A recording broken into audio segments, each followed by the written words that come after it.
Welcome to The Explainer.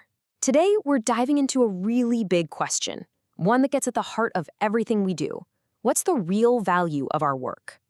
We're going to look at a philosophy that, well, it connects everything you do, day in and day out, to the fate of the entire cosmos. Yeah, it's that big. Okay, so here's how we're going to break this down. First up, we'll tackle a paradox. One of those questions that's probably bugged you before. Then, we'll completely redefine what we think of as wealth and knowledge. After that, we'll get into our duty to society, and then, and this is the cool part, we're going to zoom way out to see how everything we do right here on Earth could have cosmic consequences, and maybe even reveal our ultimate purpose. So let's just jump right in. We're starting with a question that, honestly, has puzzled people for ages. It's one of those things that really gets to our sense of what's fair and what's not. Yeah, that's a tough one, right? But what if the problem isn't the answer, but the question itself? The philosophy we're digging into today suggests that maybe we're just asking it all wrong. That maybe the issue isn't with the universe's sense of justice, but with how we're defining prosperity in the first place. Okay, so to really get to the bottom of this, we have to start by tearing down our old ideas of what wealth even is. It's not about what's in your bank account, not at all. And here is the huge shift in thinking. Most of us, right? We see wealth as, well, a personal achievement, something you collect, you hoard, you display.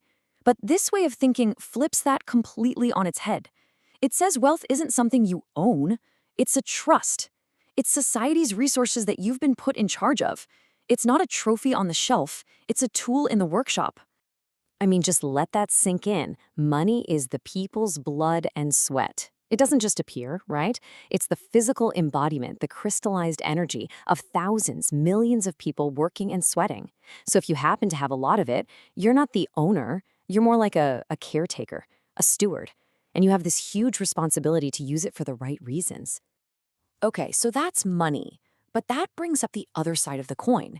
If material wealth is really a trust from society, then what about knowledge? What about intellectual wealth?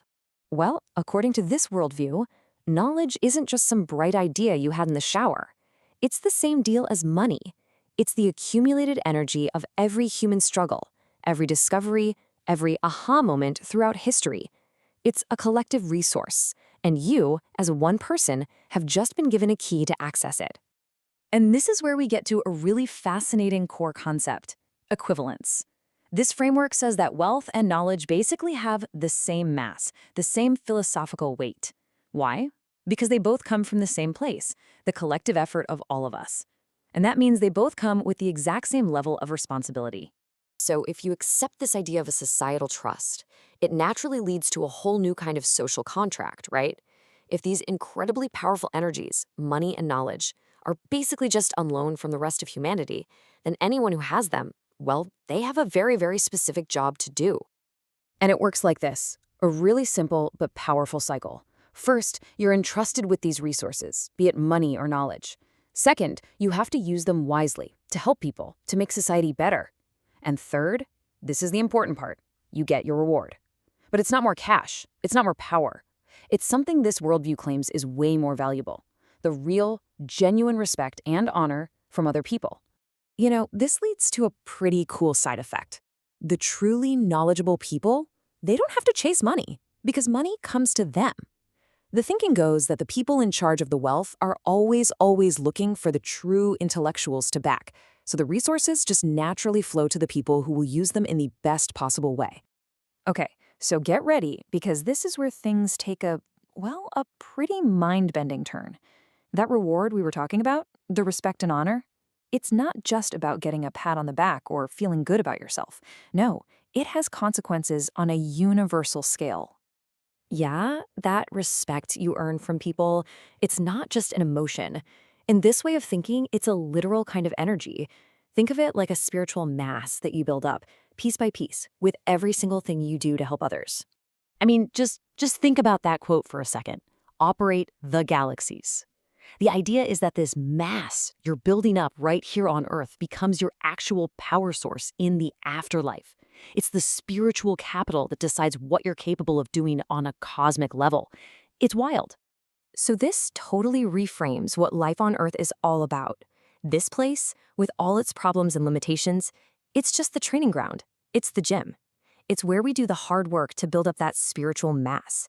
The real game, the main event, happens out there in the cosmos, a place with infinite resources, where you finally get to use all the power you've worked so hard to earn. So, okay, what does this all mean for us, right here, right now?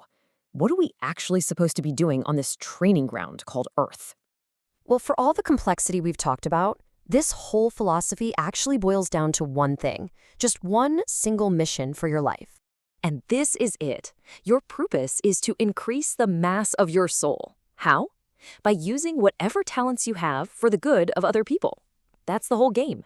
Every skill, every dollar, every idea you have, it's all just raw material. And your one and only job is to turn that material into something that helps others.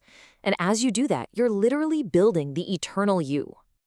So that leaves us with one last question to chew on, and it's a big one. If every single thing we do for others adds real weight, real substance to who we are, what are you building? When your time on this training ground is over, what's the true mass of your life's work going to be?